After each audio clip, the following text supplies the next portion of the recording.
Hello everyone, this is Bill Henderson, Chief Investment Officer from Valley National Financial Advisors. I am joined again this week by Tim Roof, Certified Financial Planning Practitioner from Valley National Financial Advisors, and we're going to continue our small series on financial planning. So welcome back, Tim. Good to be here. So we have a couple more questions. I wanted to follow up with our discussion last week. Financial planning, as we talked about, involves some stages and steps that are between you and the client. I really would like to know, what are some of the missteps? So not the things that you help a client do, but what are some of the mistakes that a client might do that would sort of derail their financial plan, or things that you've come upon with maybe a bad financial plan from elsewhere and you have to help that client work through it, and what can be done better or differently in that case? One item that comes to mind is holding enough liquidity within a client's portfolio. Liquidity is important for many reasons. One, for example, would be for clients that are in the retirement stages of their life and they're drawing down their portfolio. If you don't have enough liquidity and we have an economic event that causes the markets to underperform for a short-term or intermediate-term time frame, you're then forced to sell assets at lower levels, and it takes longer then for your assets to recover, and that could have a profound effect on your long-term financial plan.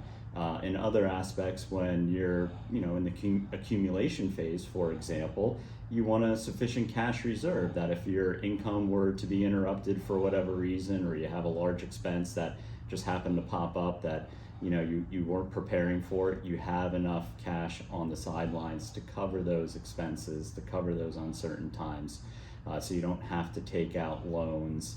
I'm always, a big supporter of pay yourself first.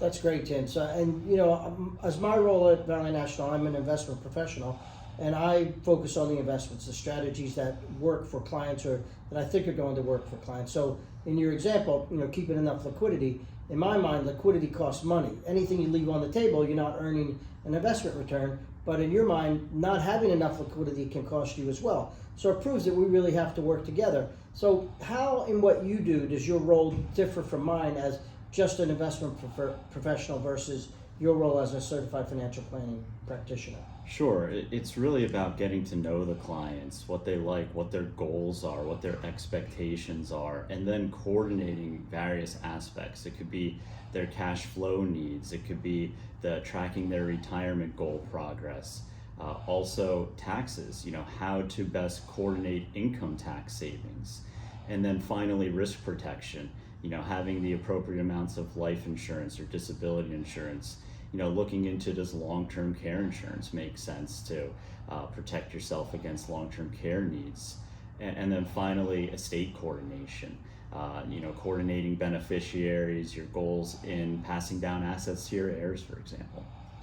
That's great. So it would seem to me that for our clients, the best thing to do is leverage both of our talents, the investment world and the planning world, and make sure that our clients are getting the best in class in what they need to do, which is generate wealth and long-term financial security over time. So thank you, Tim, and thank you for joining us today.